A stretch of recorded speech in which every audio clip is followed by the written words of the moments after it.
ఇకపోతే మనం పాఠంలోనికి వెళ్ళిపోతాం.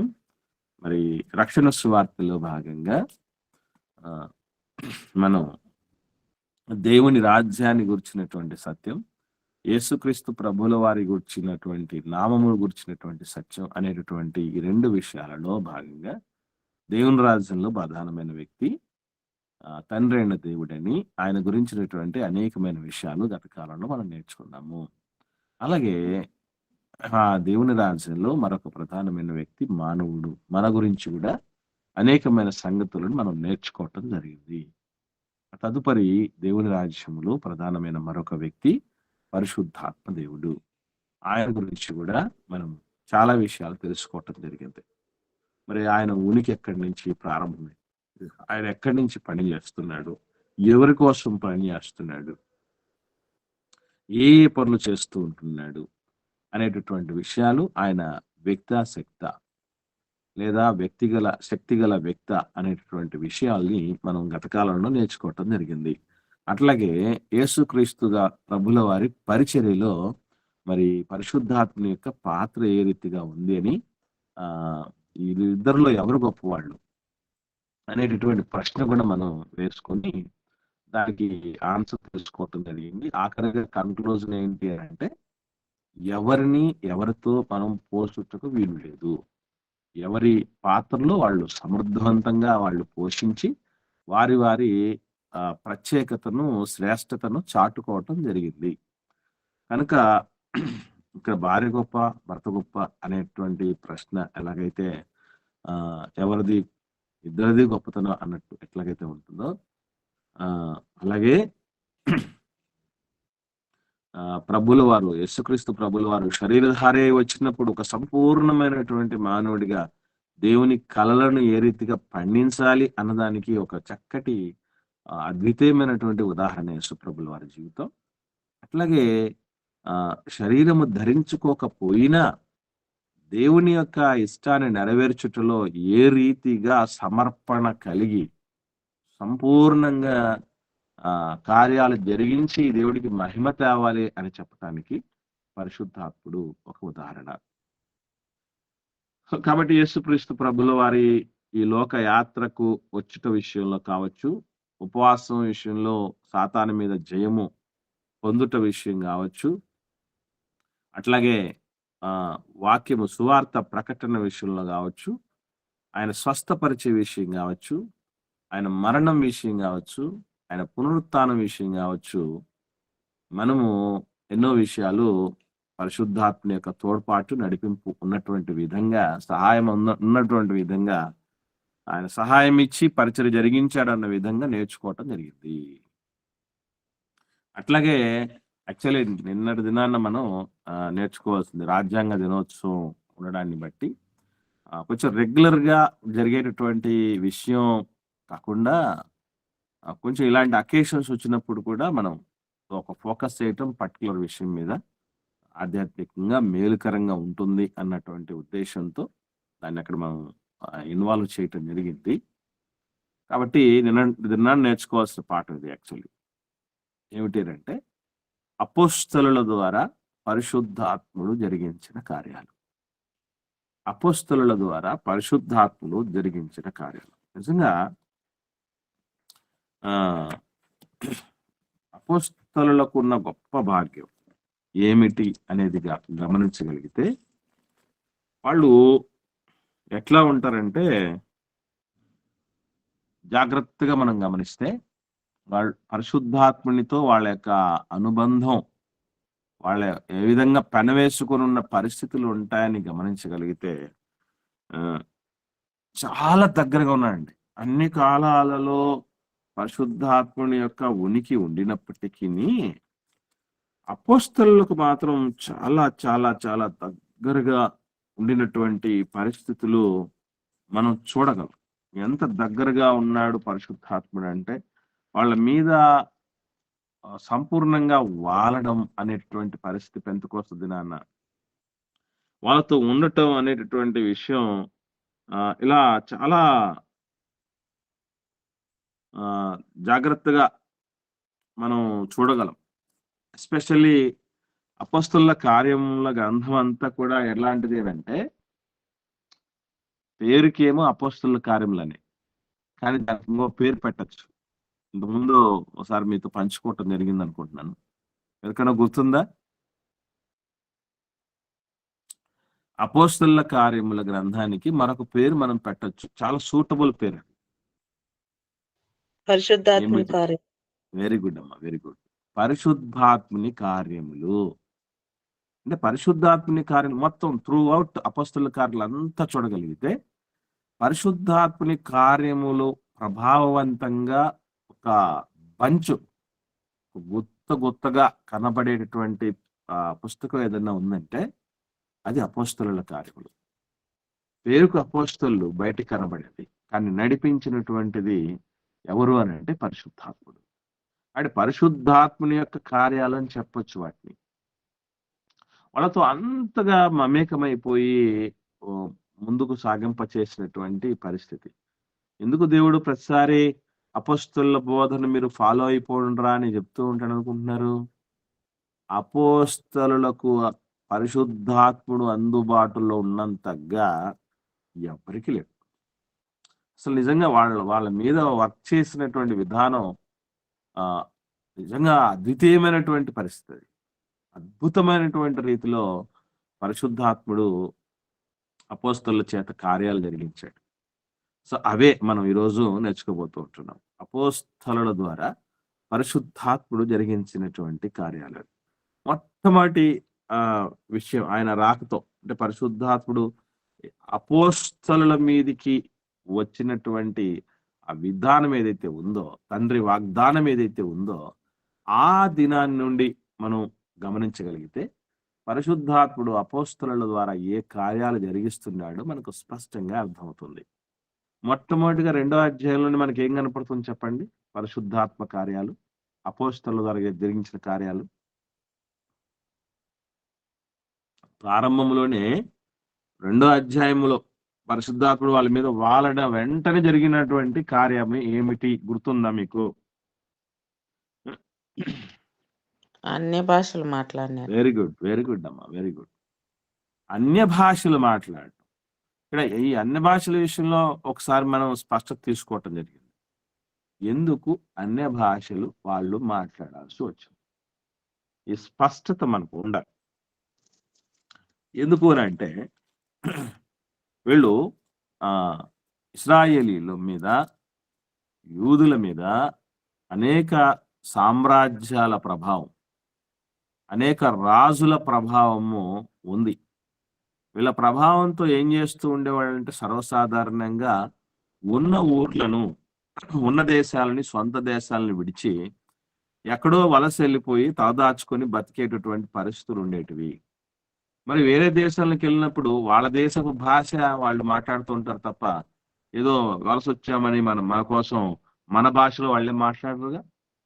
అటు వాళ్ళు మాట్లాడే భాషలోని వాళ్ళు చాలా కాలం ఉండిపోయారు కాబట్టి ఆ భాష వస్తుంది ఎక్కువగా. ఇప్పుడు చిన్న ఎగ్జాంపుల్ మీరు ఆలోచన చేయండి. వివాహరీత్యా నవనీత్ అమ్మ వచ్చిందమ్మా, లైన్లో ఉందా? రైట్. నవనీత సహోదరిమణి, ఆమె వివాహరీత్యా చెన్నై అమ్మా. నవనీత రైట్ తల్లి. వివాహరీత్యా ఆమె తమిళనాడు రాష్ట్రానికి వెళ్ళిపోయింది. ఇప్పుడు ఆమె తర్వాత జనరేషన్ పాప పిల్లలు ఉన్నారు, 3 పిల్లలు ఉన్నారు కదా. వాళ్ళకి తెలుగు భాషతో పాటు అనర్గళంగా ఏమొచ్చో తెలుసా? తమిళ్ కూడా వచ్చు. తమిళ్ కూడా వచ్చు. సరే, వీళ్ళకి పిల్లలు ఉన్నారనుకోండి, ఒకవేళ వీళ్ళకి పిల్లలు వచ్చారనుకోండి, వాళ్ళకి ఎక్కువ ఏ భాష రావడానికి అవకాశం ఉంటుంది చెప్పండి? తమిళ్ రావటానికి ఉంటుంది. ఎందుకనంటే వీళ్ళు బిగినింగ్ నుంచి అక్కడే పుడతారు, పుట్టి పెరిగినటువంటి పరిస్థితి, చుట్టూ వాతావరణము, వాళ్ళ మీడియం కూడా తమిళ్ మీడియం ఉంటుంది. అంటే అలాగా ఇస్రాయేల్ వాళ్ళకు సొంత భాష ఒకటంటూ ఉండినప్పటికీ కొన్ని తరాల వరకే ఉండడానికి అవకాశం ఉంటుంది. ఆ తర్వాత వాళ్ళు ఏ ప్రదేశంలో ఉంటారో ఆ ప్రదేశపు భాషా ప్రభావం ఉంటుంది. ఒక మాటలో చెప్పాలంటే కొంతకాలానికి వీళ్ళ మాతృభాషలు మర్చిపోయి ఆ ప్రదేశపు మాతృభాష వీళ్ళ మాతృభాష అయిపోతుంది. కదా. అట్లాగా వీళ్ళకు లాంగ్వేజ్ ప్రాబ్లం ఉండే పరిస్థితులు ఉంటాయి.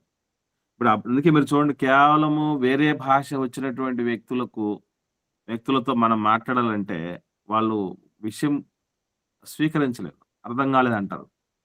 వాళ్ళ భాషలో చెప్తేనే అర్థం అవుద్ది కదా. కాబట్టి ఆ భాష మనకు రావాలి. ఐదర్ నేర్చుకొనన్నా నేర్చుకోవాలి, లేదా ఆ వరమన్నా ఉండాలి. భాషలో మాట్లాడేటటువంటి వరం. అందుకే కమ్యూనికేషన్ గ్యాప్ అనేది రాకూడదు అన్నటువంటి ఉద్దేశంతో చాలా మొట్టమొదటిసారిగా దేవుడు తీసుకున్నటువంటి నిర్ణయం పరిశుద్ధాత్ముని ద్వారా అపోస్తలులకు వాళ్ళు బహుభాషా కోవిదులేం కాదు. వాళ్ళలోనే చాలా మంది ఇల్లిటరేట్స్ ఉన్నారు. చదువు రాని కూడా ఉన్నారు. ఏదో సాధారణమైనటువంటి జీవనాన్ని గడుపుతున్నటువంటి వ్యక్తులే ఉన్నారు. వాళ్లకు ఉన్న భాషే స్పష్టంగా రావటం కష్టం. వాళ్ళకే కాదు, ఇప్పుడు నేను మాస్టర్ నుండి ఉపాధ్యాయుడిని. చాలా మంది నేను మాట్లాడే తెలుగు భాషను చూసిన తర్వాత ఏమైనా స్పెషల్ చేశారా మీరు, డిగ్రీలో పీజీలో ఏమైనా తెలుగు స్పెషల్ తీసుకున్నారా అని కూడా అడుగుతారు.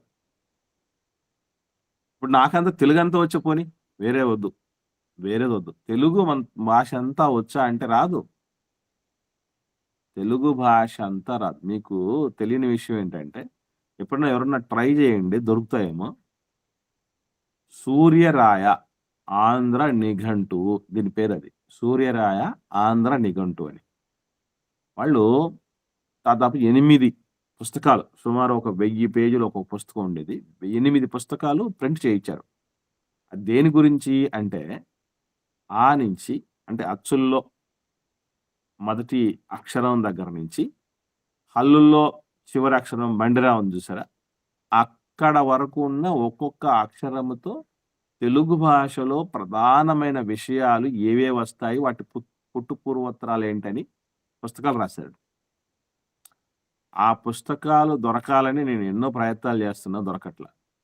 తెలుగు భాష కాస్తో కోస్తో వచ్చింది అని ఎవరిననాలంటే ఆ 8 పుస్తకాలు చదివిన వాళ్ళు, అంటే 8000 పేజీల్లో ఉన్నాయి బుర్రలో పెట్టుకున్న వాళ్ళకి చెప్పాలి.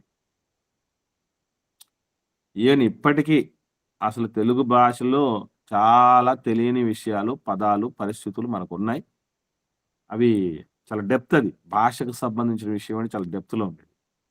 అంటే మనకే పండితులుగా పిలువబడుతున్న చాలా మందికి చాలా విషయాలు తెలియదండి. అలాంటిది ఒక్క భాషలో, ఉన్న భాషలోనే, మాతృభాష అది కూడా. చిన్నప్పటి నుంచి మాట్లాడుతున్న భాషే. మరి మీకందరికి ఏమైనా తెలుగు మాతృభాష అంతటి మీద పట్టుందా? అంత సులభమైన విషయం కాదది. మనం ఏదేదో అనుకుంటాం. ఛందస్సు అనేది ఎంత ఉందనుకుంటున్నారు? వ్యాకరణ అంశాలు చూస్తే పిచ్చి పట్టిపోద్ది. మనకు అలంకారాలని ఉన్నాయి కొన్ని. ఇవన్నీ చాలా ఉన్నాయండి. అసలు మనకే ఎంతో అడ్వాన్స్డ్‌గా అన్ని అందుబాటులో ఉన్న పరిస్థితులు ఉన్నోళ్ళకే అంతంత మాత్రం మాతృభాష మీద పట్టుంటే, మరి ఆనాటి కాలంలో ఏవి పెద్దగా అందుబాటులో లేకుండా, పెద్ద చదువులు తెలియకుండా, అంత పాండిత్యం తెలియనటువంటి వాళ్ళ దగ్గరికి ఆకాశము క్రింద ఉన్నటువంటి ఇశ్రాయేలీలందరూ కూడా ఒక చోట చేరితే, వాళ్ళందరికీ ఎన్నెన్నో భాషలొచ్చు. ఈ భాష మర్చిపోయినారు. అరమైక్ భాష, యేసుప్రభుల వారు మాట్లాడిన భాష అరమైక్ భాష అని అంటారు మొదటి శతాబ్ద కాలంలో. ఆయన మాట్లాడిన భాష అరమైక్ భాష అని అంటే, ఆయన చుట్టుప్రక్కల ఉన్నటువంటి ఆ ప్రాంతంలో, ఈ యూదుల యొక్క పరిచర్యల ప్రాంతాల్లో ఉండేటటువంటి ఎక్కువ భాష అరమైక్ భాష. అరమైక్ భాషతో పాటుగా వీళ్ళకు చాలా భాషల మీద కూడా అవగాహన ఉంది, కొంచెం ప్రవేశం ఉంది. ఎట్లాగో యేసుప్రభుల వారు యూదుల రాజైన యేసు, నజరేయుడైన యేసు, యూదుల రాజైన నజరేయుడైన యేసు, ఈసస్ నజరెనస్ రెక్స్ ఇదారియం అంటారు. ఆ ఇండ్రియన్ రాస్తారు చూసారా, ఆ ఇండ్రియన్ రాసింది దాని అర్థం అది. యూదుల రాజైన నజరేయుడైన యేసు అని, ఈసస్ నజరెనస్ రెక్స్ ఇదారియం అని. అంటే ఆ భాష, ఆ పదం అన్ని భాషలలోకి అర్థమయ్యే విధంగా అలా రాస్తే అన్ని భాషల్లో కూడా అదే అర్థం వచ్చే విధంగా ఉంటదంట. కొన్ని భాషలకున్న కొన్ని పదాలకున్న ప్రత్యేకత అదే. అంటే ఒక భాషలో ఏ పేరుతో పిలుస్తామో వేరే భాషలో కూడా అదే పేరుతో పిలిచినటువంటి సందర్భాలు. కాబట్టి అది హీబ్రూ భాషలోనూ, రోమా భాషలోనూ, గ్రీక్ భాషలోనూ రాయబడిందని మనం చూస్తూ ఉంటాం. అన్ని భాషల్లోకి కలిపి కూడా అదే పదం అనంటే, అలా కొన్ని భాషల వరకు ప్రవేశం అయితే ఉంది. ఎందుకంటే వాళ్ళు రోమా ప్రభుత్వం కింద ఉన్నారు గనుక రోమీల భాషల్లో ప్రవేశం ఉంది. అక్కడున్న లోకల్ వాళ్ళకి. వాళ్ళు ప్రారంభం నుంచి గ్రీకు పరిపాలన కింద ఉన్నారు గనుక గ్రీక్ భాషొచ్చు. హెబ్రీలు జాతుల నుంచి వచ్చారు గనుక హెబ్రీ భాషొచ్చు. అక్కడ లోకల్ లాంగ్వేజ్‌గా అరమిక్ భాష ఉంది. ఇలా వాటికి కొంచెం ప్రవేశం ఉంది గానీ, ఇవి కాకుండా వేరే భాషలున్నాయి కదా ప్రపంచవ్యాప్తంగా. కాబట్టి ఆ భాషలు మాట్లాడే వాళ్ళు గూడా వచ్చినప్పుడు, వాళ్ళకు విషయం చేయాలి. అందుకే చాలా క్లారిటీగా మాట్లాడుతూ ఒక మాట చెప్తున్నారు చూడండి. 2వ అధ్యాయం అపోస్తలుల కార్యములు 7వ వచనం నుండి చూద్దాం. నేను చదువుతాను. చాలా ఎక్కువ వచనాలు చదువుకుంటూ పోవాలి. 11వ వచనం వరకు చదవాలండి. అపోస్తలుల కార్యములు 2వ అధ్యాయము 7వ వచనం నుండి 11వ వచనం. నేను చదువుతున్నాను చూడండి. అంతటా అందరూ విభ్రాంతి నొంది ఆశ్చర్యపడి, ఇదిగో మాటలాడుచున్న వీరందరూ గలిలయులుగారా, మనలో ప్రతివాడు తాను పుట్టిన దేశపు భాషతో వీరు మాటలాడుట మనము వినుచున్నామే, ఇదేమి? పార్తీయులు, మాదీయులు, ఎలామీయులు, మెసొపొతమియా, యూదయ, కప్పదొకియా, పొంతు, ఆసియా, పృగియ, పంపులియ, ఐగుప్తు అను దేశములయందలి వారు, కురేనే దగ్గర లిబియా ప్రాంతములయందు కాపురమున్న వారు, రోమా నుండి పరవాసులుగా వచ్చిన వారు, యూదులు, యూద మత ప్రవిష్టులు, క్రేతీయులు, అరబీయులు మొదలైన మనమందరమును వీరు మన భాషతో దేవుని గొప్ప కార్యములను వివరించుట వినుచున్నామని చెప్పుకొనిరి. క్లారిటీ. వాళ్ళు ఎందుకు మాట్లాడుతున్నారంట? ఎవరి భాషతో మాట్లాడుతున్నారంట? ఎవరైతే వచ్చారో పండక్కి, ఆ వచ్చిన వాళ్ళకి ఏ భాష తెలుసో ఆ భాషతో వీళ్ళు మాట్లాడుతున్నారట. అది ఏం మాట్లాడుతున్నారంటే దేవుని గొప్ప కార్యాలు వివరిస్తున్నారట. అది అన్య భాషల వరం అంటే. అంతే తప్ప ఈరోజు మనం అర్థం కాని భాష, అర్థం కాలేదేంట్రా బాబు అని, మాకు అర్థం కావట్లేదురా నీ భాష అంటే, అది దేవదూతల భాష, అది పరిశుద్ధాత్మను పొందుకున్న వాళ్ళకే వచ్చే భాష. ఏమైనా సహేతుకంగా ఉన్నాయండి ఈ విషయాలన్నీ? మోసం చేసి చేయటానికి ఒక ఘరానా విధానం ఇది. జాగ్రత్త పడాలి దేవుని పిల్లలు. అన్య భాషల వరం పరిశుద్ధాత్ముడు అపోస్తలులకు ఇచ్చింది ఇలాంటిది కాదు. మనం ఈరోజు చూస్తున్నటువంటి ఆ తోదరాబా జబా షీబా అనేటటువంటిది కాదు. ఇది మనం గుర్తించాలి, గమనించాలి. లేదండి ఆత్మను దూషిస్తున్నారు మీరు అది అని మాట్లాడుతుంటారు. ఎందుకంటే డిఫెన్స్‌లో పడ్డానికి, వాళ్ళు కాపాడుకోవటానికి ఏదో ఒకటి ఇలాంటివి భయాలకు గురి చేయాలి కదా! అందుకే చాలామంది ఈ పరిశుద్ధాత్మని వరముల గురించి కోసం ఎవరు మాట్లాడరండి. మాట్లాడితే ఏమని చేస్తారంటే, ఇదిగో మా మీద కొంచెం ఒక ముద్ర ఉంది. అదేంటంటే పరిశుద్ధాత్ముడు లేడు అంటారు ఈళ్ళని. పరిశుద్ధాత్ముడు లేడంటావా? అసలు పరిశుద్ధాత్ముడి గురించి ఇన్ని విషయాలు ఉన్నాయని మనకింత ముందు తెలుసా చెప్పండి? ఇవన్నీ మేము నేర్చుకున్నామండి. నేర్చుకున్నవి పంచుతున్నాం. అవసరం కదా మనకి. మేమెందుకు లేడంటాం? ఆయన లేకపోతే మేము లేవు అనే పరిస్థితులు ఉంటాం తప్ప, ఆయన లేడని ఎందుకంటాం? ఆయనే లేకపోతే మనకు ఇన్ని కార్యాలు జరిగే పరిస్థితులు ఉంటాయి అసల. నోరుందని మాట్లాడేవాళ్ళు కొంతమంది ఉంటారు. మనం వాళ్ళని ఏం చేయలేం. గమనించాల్సిన విషయం ఇది. అన్ని భాషలు కారణం ఏంటంటే, ఒక భాష అంతరం ఒక అడ్డు కాకూడదు. దేవుడి సంకల్పానికి, దేవుడి వాక్యం శీఘ్రంగా వ్యాపించి మహిమపరచబడాలట. అలా మహిమపరచబడటానికి ఆటంకంగా ఒక భాష ఉంటుంది. ఇప్పుడు తమిళ వ్యక్తి వచ్చి మనకు వాక్యం చెప్తున్నాడు. మనకు తమిళ్ రాదు. ఇప్పుడు వాడు తమిళ్‌లో ఎంత చెబితే మనకేమైనా అర్థం అవుద్దా? లేదు. పక్కనే ఉన్నటువంటి మలయాళం నేర్చుకున్న వ్యక్తులున్నారు. కర్ణాటక ఇది కేరళకు సంబంధించి. కన్నడ భాషలో మాట్లాడుతున్నారు. కర్ణాటక నుంచి వచ్చినటువంటి వ్యక్తి. లేదు మరాఠీ మాట్లాడుతున్నారు మహారాష్ట్ర నుంచొచ్చి. ఒరిస్సా నుంచొచ్చి ఒరియా మాట్లాడుతున్నారు. మనకేం అర్థం అవుద్ది? ఇప్పుడు ఒరియా మాట్లాడితే ఓరయ్యో నాకు అర్థం కాలేదురా అంటాం. కాబట్టి వాడు చెప్పిన సత్యం, వాళ్ళు చెప్పిన సత్యాలు మనకు అర్థం కావాలంటే, మనం మాట్లాడే భాషలోనే వాళ్ళు మాట్లాడాలి. అప్పుడే భాషలో ఇబ్బందులు కలగకుండా ఉంటుంది. అంటే ఏదైనా ఆటంకం కలగకూడదు. దేవుడి యొక్క గొప్ప కార్యాలు, దేవుడి సంకల్పం మనిషికి చేరవేయటానికని వరముల ఆహ్, పరిస్థితి దేవుడు ఏర్పాటు చేయటం జరిగింది. వరముల వ్యవస్థను ఏర్పాటు చేయటం జరిగింది. అందులో భాషల వరం అనేది ఒకటి. ఓకే అండి. ఈరోజు మనం చూస్తున్న భాషలు అవి అన్ని భాషలు గాదు. ఇంకొకటి కాదు. అవి మోసపు భాషలు.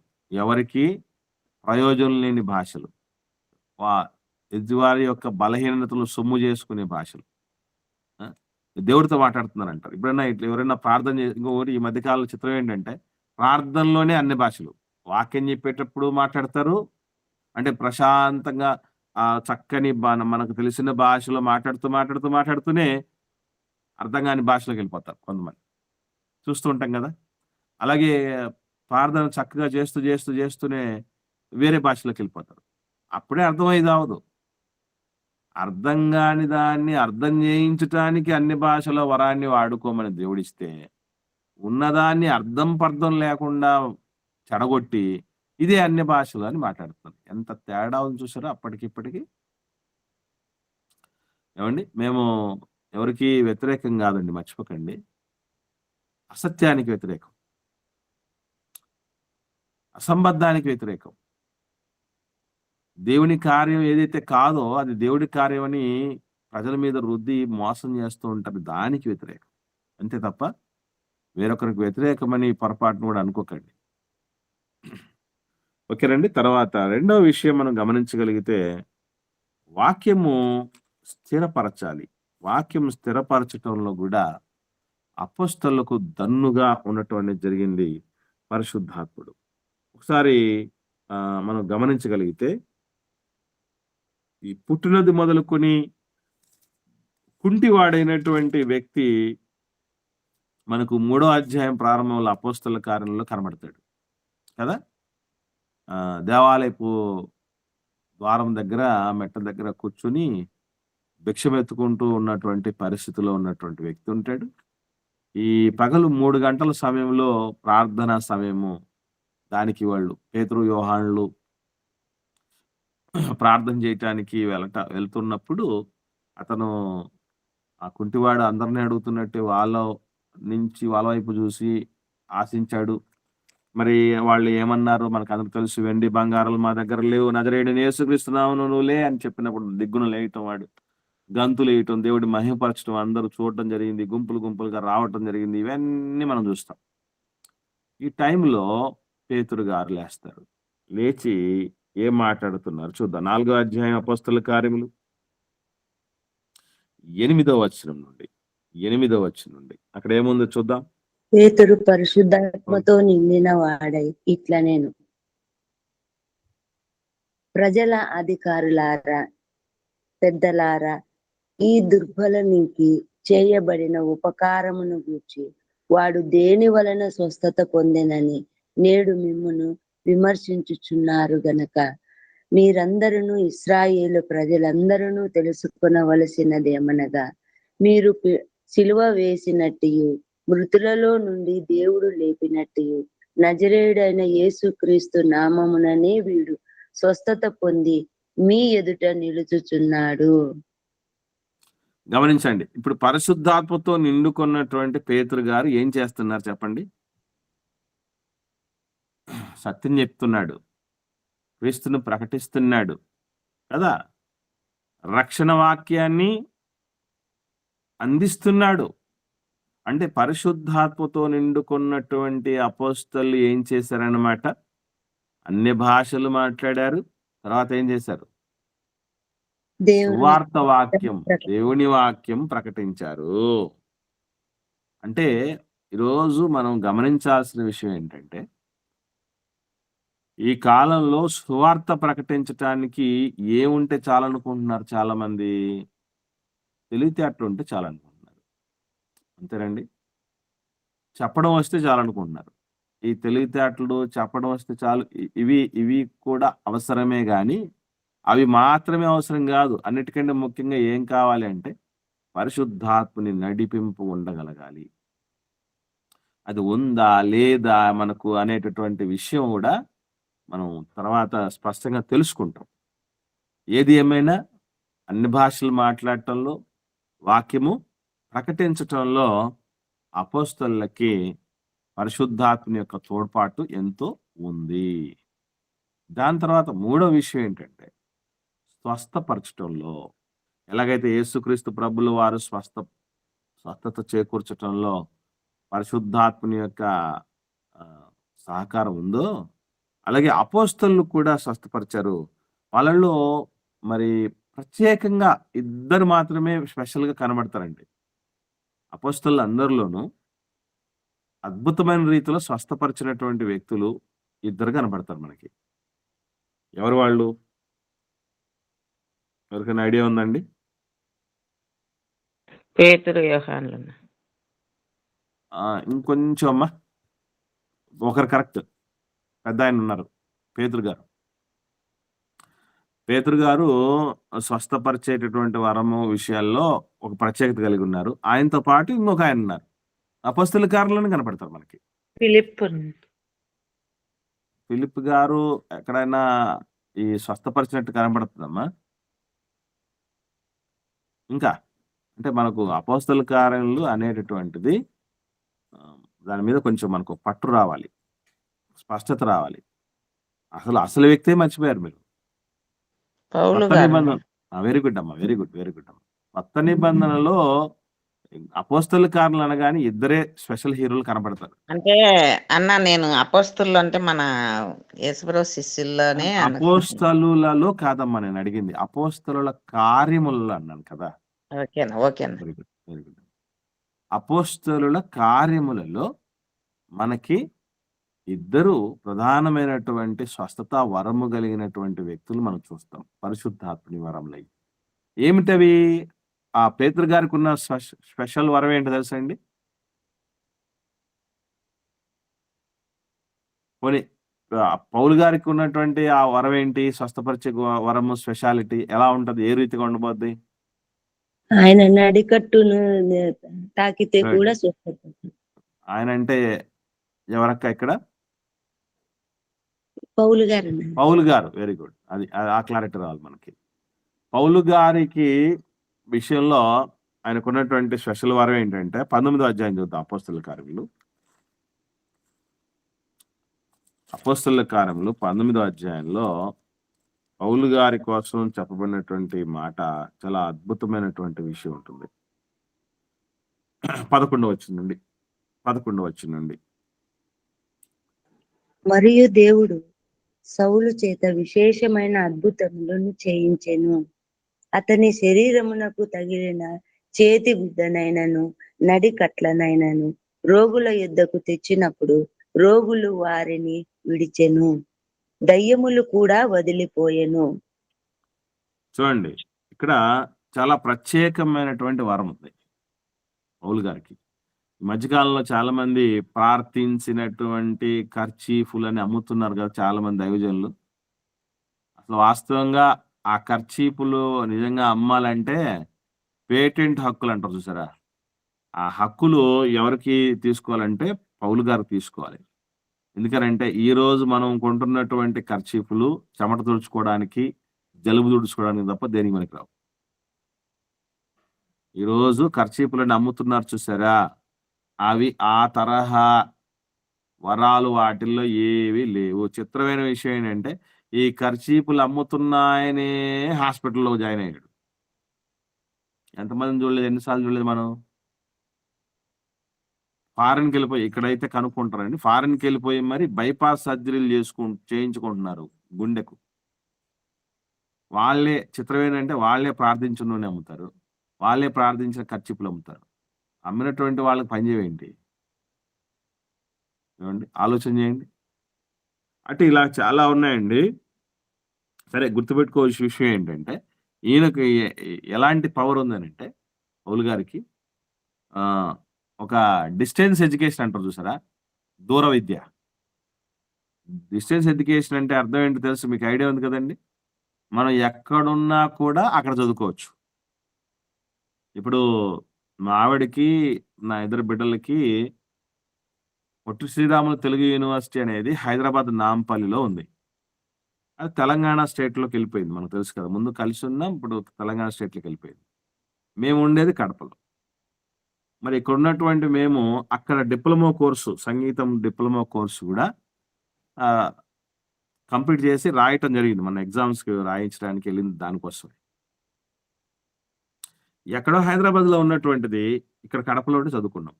ఇక్కడే కాదు, దేశవ్యాప్తంగా కాదు, ప్రపంచవ్యాప్తంగా ఎక్కడైనా ఉండి చదువుకోవచ్చు. దాని పేరు దూర విద్యా కేంద్రం.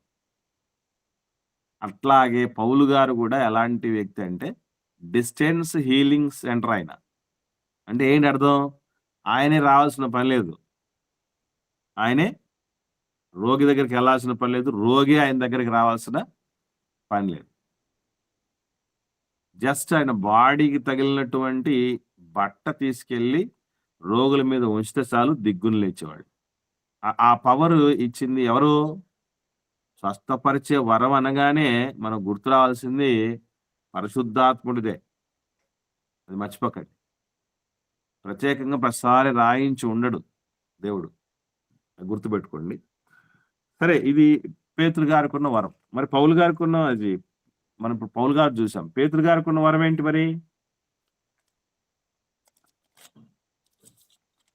పౌలు గారి గురించి చూసాం కదండి, వరం గురించి. పేతురు గారికి ఉన్న వరం ఏంటి? చేతులుంచి ప్రార్థన చేస్తాం. శృంగార దేవాలయం. ఓకే అమ్మా. ఇంకా మనం ఆయన గురించి చాలాసార్లు చదివాం, మనం మర్చిపోయాం అంతే.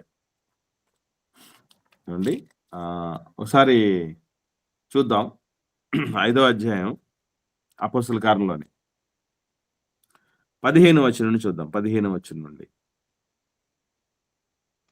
అందుచేత పేతురు వచ్చుచుండగా జనులు రోగులను వీధులలోనికి తెచ్చి వారిలో ఎవని మీదనైనను అతని నీడ అయినను పడవలనని మంచముల మీదను పరుపుల మీదను వారిని ఉంచిరి.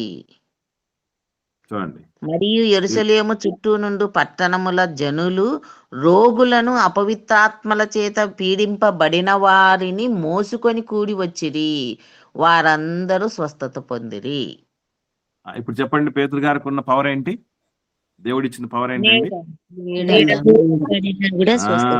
పేతురు గారి నీడబడితే చాలు. అప్పుడప్పుడు చెప్తూ ఉంటారు చూసారా, ఆయన ఎంత మహానుభావుడు అంటే ఆయన నీడబడినా చాలండి మా మీద అంటుంటారు కదా. ఆయన గాలి సోకినా చాలండి అంటారు కదా. పేతురు గారికి అలాంటి పవర్ ఇచ్చారు. ఇప్పుడు పౌలు గారికి విశేషమైన పవర్ దేవుడు ఇచ్చాడ, పేతురు గారికి విశేషమైన పవర్ ఇచ్చారంటారు ఈ రెండింటి చూసినప్పుడు? ఇద్దరి విశేషాలే కాదక్క, ప్రత్యేకత ఉంది, లేకపోతే నేను అడగను కదా. పౌలు గారిది ప్రత్యేకమైనది. ఎట్లమ్మా? ఈయన పేతురు గారు నీడ అంటే ఆయన దగ్గరలో ఉంటే స్వస్థత కలుగుతా ఉంది అన్న. ఈయన Very good. దూరంలో నుంచైనా కూడా స్వస్థత కలుగుతా ఉంది. Very good. ఒకటి తేడా. రెండో తేడా కూడా ఉందమ్మా, రెండో తేడా కూడా ఉంది. ఎవరికి స్ట్రైక్ అవుట్ లేదా? రెండో తేడా ఏంటంటే నీడ ఎప్పుడు పడుతుందండి? మనిషి నీడ ఎప్పుడు పడుతుంది? మనిషి దగ్గర ఉంటేనే. అది కాదమ్మా, టైం నేను చెప్తున్నది. పగల రాత్రి అని కదా. పగలు మాత్రమే నీడ పడుతుంది, మనకు తెలుసు కదా. మనిషి నీడ పగలు మాత్రం పడుతుంది. రాత్రి అంటే పేతురు గారికి నైట్ టైం పవర్ పనిచేయదు. పౌలు గారి విషయం ఏంటి?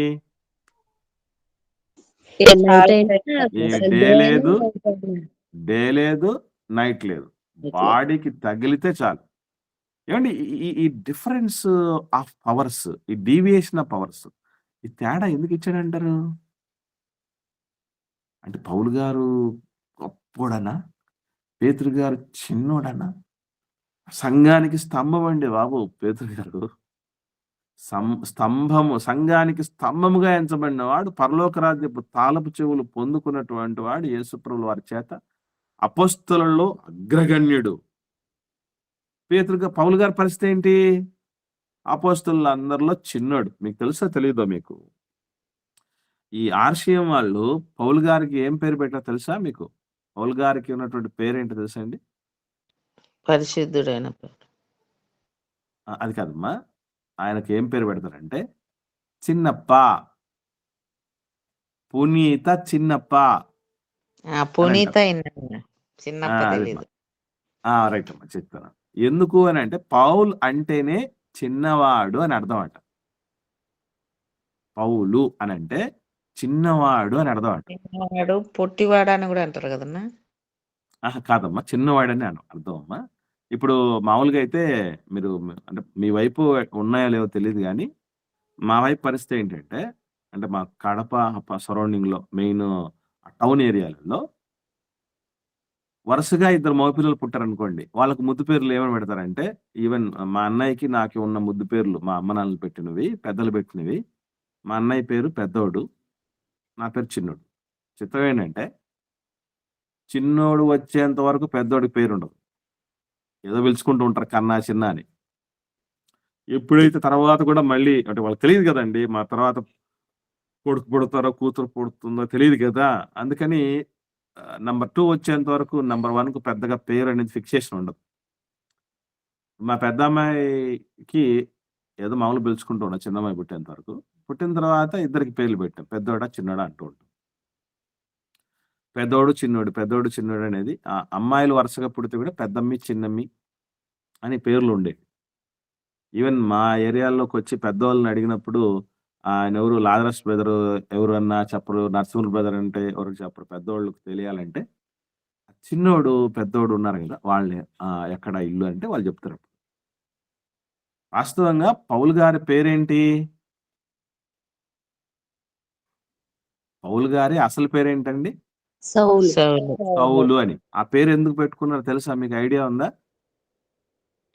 అప్పుడు రాజులకి పేర్లు పెట్టుకునే వాళ్ళన్న. రాజుల పేరు. అదే కాదమ్మా, అదే కాదు. పౌలు గారి యొక్క గోత్రం ఏంటి? అయ్యో అయ్యో అయ్యో, బెన్యామీను గోత్రం. బెన్యామీను గోత్రం. బెన్యామీను గోత్రికుడని అంటాడు. అవునక్క, పౌలు గారు బెన్యామీను గోత్రికుడు. ఇశ్రాయేల్ తొలి రాజు ఎవరు?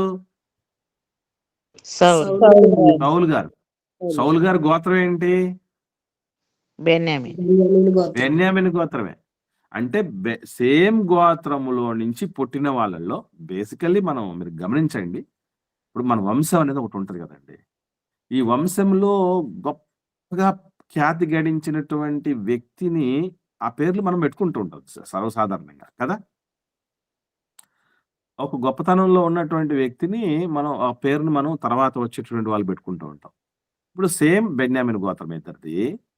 కాబట్టి బెన్యామీను గోత్రంలో ఎవరు గొప్ప వ్యక్తి అని అంటే, గోత్రం అంతట్లోనూ సౌలు రాజే. ఎందుకంటే ఇశ్రాయేల్ తొలి రాజుగా ఉన్నటువంటి వ్యక్తి ఆయన. ఒక 40 సంవత్సరాలు అద్భుతంగా పరిపాలించినటువంటి వ్యక్తి కనుక ఆయన్ని స్ఫూర్తిగా తీసుకొని సేమ్ బెన్యామీను గోత్రంలో పుట్టాడు కనుక పౌలు గారు సౌలు అని పేరు పెట్టుకున్నారు. కానీ ఆ సౌలు పోయి పౌలు ఎందుకయింది అని అంటే, ఈ 12 మంది అపోస్తలు అందరికీ తర్వాత వచ్చినటువంటి వాడు అందరికంటే చిన్నోడటండి. ఆ చిన్నవాడు అనే అర్థం వచ్చేదట పౌలు అని అంటే. అందుకే వీళ్ళు ఆర్సీఎంలో ఏమంటారంటే చిన్నప్ప అంటారు. పౌలు అంటే అర్థం ఏంటంటే చిన్నవాడు అని అర్థం. మనం పిలుచుకునేటప్పుడు ఈ అప్ప అనే పదం చాలా మంచిగా అనిపిస్తుంది, దగ్గరకి పదం లాగా. అమ్మ అని ఎంతగా అయితే దగ్గరకు అనిపిస్తుందో, అప్ప అనేది కూడా అట్లాగా అనిపిస్తుంది. అప్ప అంటే నాన్న అని కదన్నా. అవునమ్మా, అవునమ్మా. ఎందుకంటే వాళ్ళు, అవునమ్మా, వెరీ గుడ్. ఇప్పటికీ ఈవెన్ తమిళ్లో కూడా పాటలు పాడేటప్పుడు తండ్రి తండ్రి అన్నప్పుడు అప్ప అప్ప అంటూ ఉన్నటువంటి పాటలు కూడా ఎక్కువ ఉన్నాయి. అంటే ఎందుకు అట్లా అనే ఆ పేరు కూడా ఎందుకు తీసుకురావాల్సి వచ్చిందంటే ఈజ్ ఏ ఫాదర్, అంటే స్పిరిచువల్ ఫాదర్ కదా. కాబట్టి రెండు కూడా అంటే అపోస్తలులందరిలో చిన్నవాడు, ఆయనను తండ్రి. కాబట్టి రెండు కూడా రావాలంటే ఏం రావాలి? మనం ఎట్లయితే చిన్న తండ్రి అంటాం కదా, పిన తండ్రి. నెహ్రూ గారికి ఉన్న పేరు ఏంటి? చాచా నెహ్రూ. చాచా అంటే ఏంటి అనుకుంటున్నారు అర్థం? ప్యూర్ హిందీ భాషలో బాబాయ్ అని అర్థం. దాన్ని మనం చాచా చాచా పోయి ఇప్పుడు చిచ్చా చిచ్చా అంటున్నారు. విన్నారు ఈ పదాలు?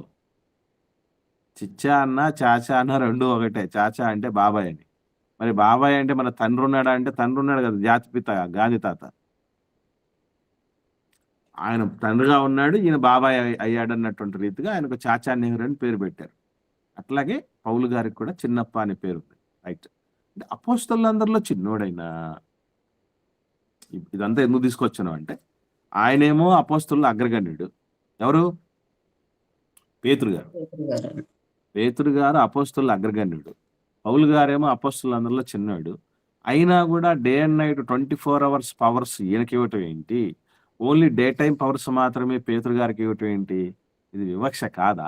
ఇది అన్యాయం కాదా? దీన్ని ఏమంటారు? నేను దీన్ని ఖండిస్తున్నాను. మీరేమంటారు చెప్పండి. దేవుడు మీకు అన్యాయం అనిపించి కాదు. కాదంటే మరి ఇలా కనపడుతుంది కదా సిస్టర్, దీన్ని ఏమంటారు చెప్పండి మరి? ఆయన ఏది కళ్ళ చేసినా ముందు అదే మనం ఎట్లా దాన్ని సమర్థించాలంటారు? నేను అడుగుతున్నది అది. అంటే ఒకరు పగులు పనులు చేస్తే ఒకరు నైట్ పని చేస్తున్నారని అనుకోవచ్చు అనుకుంటున్నాను. నైట్ పని చేస్తున్నప్పుడు నైట్ పవర్ మాత్రం ఇవ్వాలి కదమ్మా పౌలు గారికి. ఆ డే పవర్ కూడా ఎందుకు ఇవ్వటం? 24 hours పవర్ ఇవ్వటం ఎందుకు? ఇంకా చాలా చెప్పండి చెప్పండి. అదే నా అపోస్తుల కంటే అందరికంటే నేను తక్కువ వాడనేమి కాను అని అంటాడు కదన్నా, సమానంగానే అని సమానంగా ఇచ్చాడు. ఏదమ్మా, ఎక్కువ ఇచ్చాడు కదమ్మా. సమానంగా కాదమ్మా, ఇంకా ఎక్కువగా ఇవ్వబడడం జరిగింది కదా. అవును. అసలు అన్ని విషయాల్లో పౌలు గారికి అత్యద్భుతమైన ఆధిక్యత. ఇది ఇప్పుడు 24 hours స్వస్థపరిచే వరమే కాదమ్మా. కొత్త నిబంధన పుస్తకాలు ఎన్ని ఉన్నాయి చెప్పండి? కొత్త నిబంధన పుస్తకాలు ఎన్ని ఉన్నాయి? 27 పుస్తకాలు. 27 పుస్తకాల్లో పౌలు గారు రాసిన పుస్తకాలు ఎన్నో తెలుసండి? 14. 14 పుస్తకాలు. అంటే సగం కంటే ఎక్కువే కదా. అవునన్నా. సగం కంటే ఎక్కువ పుస్తకాలు రాసింది ఆయనే. ఎక్కడ చూసినా అసలు అపోస్తలుల కార్యములు 9వ అధ్యాయంలో ఆయన ఎంట్రీ మొదలుకుంటే ఆయన ప్రభంజనమే కనబడుతుంది. ఇక ప్రజ్ఞావంతుడు కదా. 2వ కొరింథీ పత్రిక 12వ అధ్యాయంలో చెప్పండి. నేను ఒక మనిషిని చూశాను, అతన్ని దర్శనం అని చెప్తాడు కదా. నేను క్రీస్తు నందున్న ఒక మనుషుని అవును. పరలోకం తీసుకువెళ్ళడము, అక్కడ ఆయన శరీరంతో వెళ్ళాడు, శరీరం లేక వెళ్ళాడు అన్నది తన కొరకే కదా అన్నది, ఆయనకే కదా చూపింది పౌలు ఓకే సార్. ఇప్పుడు అది ఇప్పుడు మనకు ఇక్కడ ప్రస్తుతం ఆ అధ్యాయంలో ఆయన గురించి అతిశయించడం అంటే ఎంత గొప్ప శక్తి ఇచ్చాడు దేవుడు అక్కడ మనం అది గమనించగలం. Okay sir. అది మనకు శక్తి అనేది ఉంది, ఇచ్చాడు అనేది మనకు క్లారా అర్థం అయిపోద్ది. ఎందుకు ఇచ్చాడు అది ఆయనకి నేను అడుగుతున్నా. అది పేతురు గారికి లేనివి, యోహాను గారికి, యాకోబు గారికి, మిగతా 12 మంది అపోస్తలులకు లేనివి వాళ్ళ తర్వాత వచ్చినవాడు కదా పౌలు గారు. ఈయనకి ఎందుకు ఇవ్వాల్సి వచ్చింది? ఇది మనకు దేవుడే చెప్పాడు కదా, మొదటివాడు కడపటివాడు అవుతాడు, కడపటివాడు మొదటివాడు. అంటే ఇప్పుడు అపోస్తలులందరూ పడిపోయారని ఆయన అర్థం. అలానే కాదన్నా, చివరిగా వచ్చినా కూడా ఆయన కరెక్ట్. చక్కగా చేశాడు కదన్నా పరిచర్య. అది కాదు ఆయన ఈ క్రీస్తు వారే చెప్తారు కదా అన్నయ్య, ఈయన్ని ఎలాగా హింసిస్తూ ఉన్నాడు కదా క్రైస్తవులందరినీ అంటే, నా గొప్ప సాధనంగా చేసుకుంటాను, ఎంత హింసించాడో అంత వాడబడతాడు అని చెప్పి చెప్తాడు. నేను ఒక చిన్న క్లూ మనకు మంచి మాట సోదరి మనలు చెప్తారు. 9వ అధ్యాయం అపోస్తలుల కార్యములు 9వ అధ్యాయం అపోస్తలుల కార్యములు 15వ వచనం. ఇవన్నీ మనకు నేర్చుకుంటున్నప్పుడు, ఆలోచన చేస్తున్నప్పుడు చాలా బాగా అర్థం అవ్వాలి ప్రియులారా. లేదంటే మనం వేస్ట్ అయిపోతాయి ఇవి. అందుకు ప్రభువు నీవు వెళ్ళుము, అన్యుల ఎదుటను రాజుల ఎదుటను ఇశ్రాయేలుల జనుల ఎదుటను. అన్ని జనుల ఎదుట. అవును కన్యజనులే. అందుకు ప్రభువు నీవు వెళ్ళుము, అన్ని జనుల ఎదుటను రాజుల ఎదుటను ఇశ్రాయేలుల ఎదుటను నా నామము భరించుటకు ఇతడు నేను ఏర్పరచుకొనిన సాధనమై ఉన్నాడు. ఇక్కడ మీరు గమనించండి, ఆన్సర్ దొరికినట్టుందా ఏమన్నా? అంటే ఇది మనం ఇప్పుడు ఇలాంటి చదివాం మనం. అన్నయ్య దొరికింది అన్నయ్య. చెప్పండి. వాళ్ళైతే అన్ని జనులకు కూడా ఈయన సువార్త చెప్పి రక్షించాలన్నది దేవుని. యాక్చువల్లీ వెరీ గుడ్ అమ్మ. కేవలం యూదుల మధ్య కాదు, ఆయన అన్ని జనుల మధ్య కూడా పని చేయాలి. ఇప్పుడు 2 డ్యూటీలు ఉన్నాయి. 2 డ్యూటీలు ఉన్నప్పుడు 2 డేల పవర్లు ఇవ్వాలా వద్దా? డే టైం పవర్ ఇవ్వాలి, నైట్ టైం పవర్ ఇవ్వాలి. పేతురు గారికి మిగతా అపోస్తలులకి ఏదైతే ఉందో వాళ్ళు యూదుల మధ్య మాత్రమే పరిచర్య చేయాలి. వాళ్ళకి లిమిటెడ్ పరిచర్య ఉంది కాబట్టి లిమిటెడ్ పవర్ ఇవ్వటం జరిగింది. ఇప్పుడు ఫుల్ పవర్స్ ఇస్తున్నాను, నువ్వేం చేస్తావు చెయ్యి అని ఎప్పుడు ఇస్తారా అంటే పని ఎక్కువ ఉన్నప్పుడు, అంతేనా? కాబట్టి పౌలు గారికి ఉన్న పనిని బట్టి పవర్ అనేది ఎక్కువ ఇవ్వటం జరిగింది. అంతే తప్ప వాళ్ళేమో పనికిరాని వాళ్ళనో లేకపోతే తగ్గిపోయారనో చిన్నోళ్ళు అయిపోయారనో కాదు, వాళ్ళ తక్కువ వాళ్ళని కాదు, ఈయన ఎక్కువడని కాదు. పనులలో ఎవరికైతే పని ఎక్కువ ఇవ్వబడుతుందో వాళ్లకు ఎక్కువగా దన్నుగా కొన్ని పవర్స్ ఇవ్వటం జరుగుతుంది. చిన్న ఎగ్జాంపుల్ చెప్తాను మీకు అర్థం కావటానికి. పిల్లలని పని ముగించుకోరమ్మని చెప్పి పక్క జిల్లాకు పంపించాం. పని ముగించుకురా అని పక్క జిల్లాకు పంపించాం. చిన్న పని అది. ఎంత అవసరమో అంత ఇచ్చి పంపిస్తాం. అదే పక్క రాష్ట్రాన్ని పంపిస్తాం, కొంచెం పెద్ద పని. అప్పుడేం చేస్తాం? ఈ పక్క జిల్లాకు పంపించేటప్పుడు, ఈ చిన్న పని కోసం పంపించేటప్పుడు ఇచ్చినంత మాత్రం ఇస్తామా? ఏం చేస్తాం? ఏం అమౌంట్ ఎక్కువ ఇస్తాం, ఎక్కువ ఇస్తాం. అదే దేశం దాటిపోతే ఇంకా ఎక్కువ ఇస్తాం. ఇంకా ఎక్కువ ఇస్తాం. ఎందుకనంటే అక్కడ అవసరం ఉంది. అవసరతను బట్టి మనం సపోర్ట్ ఇస్తాం, అంతేనా?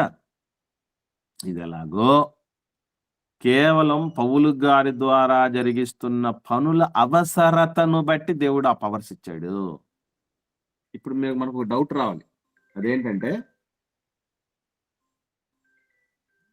ఆ డౌట్ ఏంటంటే మనకి ఈ కాలంలో ఈ రోజుల్లో ఎందుకు ఈ పవర్స్ లేవు? ఇప్పుడు చెప్పండి. పని లేదు మనకు, అందుకే వాళ్లకు ఏదైతే ఏ రకమైన పని అయితే ఇవ్వడం జరిగిందో అట్టి పని ఈ రోజుల్లో లేదు. అందుకే వాళ్ళ వంటి స్వస్థపరిచేటటువంటి వరము మనకు దేవుడు ఇవ్వలేదు, మనకు లేదు. ఇక్కడ మీరు గమనించాలి, చాలా ఉల్లిపొర లాంటి డిఫరెన్స్ ఉంది. అదేంటంటే స్వస్థతలు లేవు కాదు, స్వస్థత వరములు కలిగిన దైవజనులు లేరు. స్వస్థతలు ఉన్నాయా? ఉన్నాయన్నా. గమనిస్తున్నారా? అర్థమవుతుందా మీకు విషయం? స్వస్థతలు ఉన్నాయి. ఎవరు చేస్తారు? దేవుడు. దేవుడు చేస్తాడు, తండ్రి చేస్తాడు. స్వస్థతలు లేవని కాదు, తప్పు. లేవు అంటే తప్పు. స్వస్థతలు ఆయన కలగజేయకపోతే రోగంలోనే చచ్చిపోతాం మనం, అంతే. నిన్ను స్వస్థపరచు యెహోవాను నేనే. అది సర్వకాలాల్లో సర్వమానవాళికి సూటబుల్ అయ్యేటటువంటిది. ఏదో మనం ఏదో హాస్పిటల్కి వెళ్ళిపోతే బాగుపడిపోతాం అనుకోకండి. మీకు ఒక షాకింగ్ న్యూస్ చెప్తాను, వినండి. మన కరోనా టైంలో రెమిడెసివిర్ అనేది బాగా ఫైనల్ స్టేజ్కి వెళ్ళిపోయినప్పుడు, వెంటిలేటర్ మీదకి వెళ్ళినప్పుడు అది ఇంజక్షన్ ఇస్తారట. ఐడియా ఉందా? ఎవరికైనా గుర్తుందా? పోనీ ఆ పేరేమన్నా గుర్తొచ్చినట్టు అనిపిస్తుందా? రెమిడెసివిర్ రాలేదు. మీరందరూ ధన్యజీవులు ఒక మాటలో చెప్పాలంటే. ఎందుకంటే దాని అవసరతే లేకుండానే ఆ పాండమిక్ నుంచి బయటపడేశారు మనం అందరికి దేవుడు. చాలా గొప్ప ధనజీవులు మనం ఒక మాట చెప్పాలి. వాస్తవంగా రెమిడెసివిర్ అనేటటువంటిది 6,500 అండి. కలెక్టరేట్ లో దొరుకుతుందట అది. గవర్నమెంట్ ద్వారా పోతే 6,500. అంటే బ్లడ్ అంతా అది క్లాట్ అయిపోకుండా ప్రమాదకరమైన పరిస్థితికి వెళ్ళిపోకుండా రెమిడెసివిర్ ఇస్తారట ఆఖరి ప్రయత్నంగా, అస్త్రంగా. దాన్ని కూడా ఏం చేస్తున్నారట, బ్లాకులలో లక్షల రూపాయలకు అమ్ముతూ, అమ్మితే అమ్మారు, కరెక్ట్ గా రెమిడెసివిరే పెడుతున్నారంటే రెమిడెసివిర్ కాదట.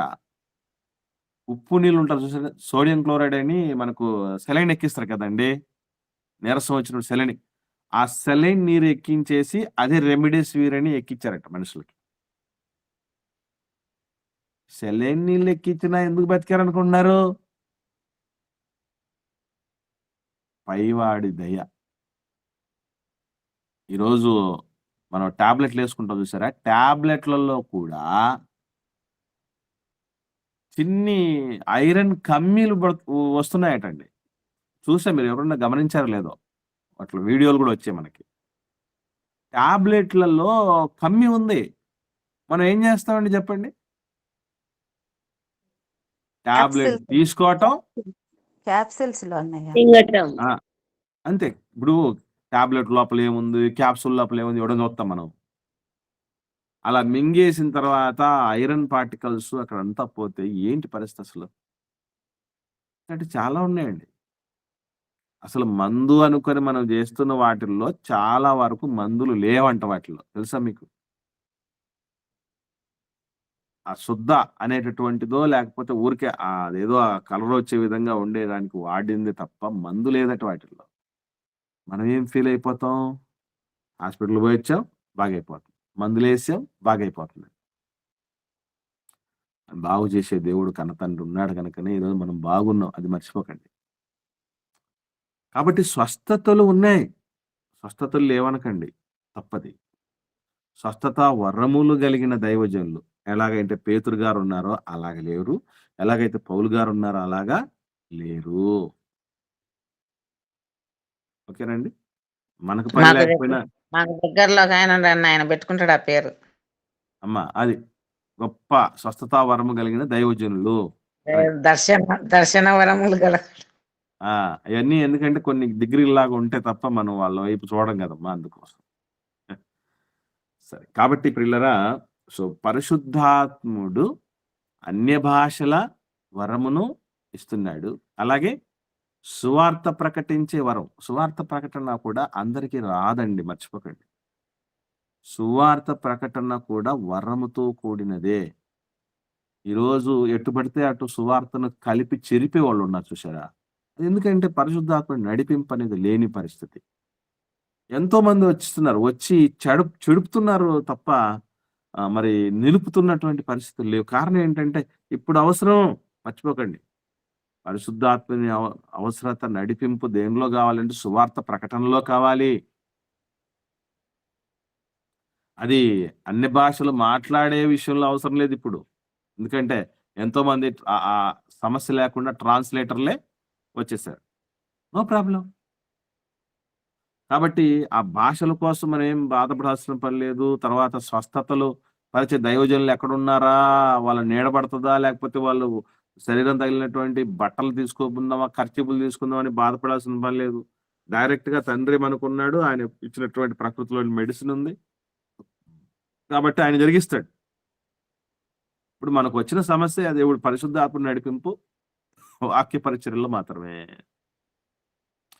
ఇది మనం గుర్తుపెట్టుకోవాలి. ఇది 3 కార్యాలు, ఇవే కాదు తర్వాత కూడా ఉన్నాయి.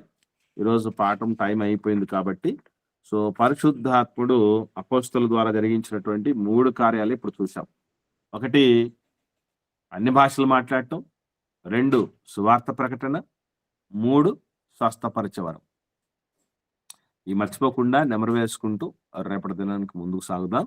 మరికొన్ని కార్యాలు కూడా వాళ్ళ ద్వారా జరిగించేట్టు ఉన్నాయి. ఎవరికైనా ఏమైనా ఇప్పటి వరకు విన్న వాటిలో సందేహం ఉంటే దయచేసి అడగండి. లేని పక్షాన్ని ఒకరు ప్రార్థన చేయండి, మనం ముగించుకుందాం.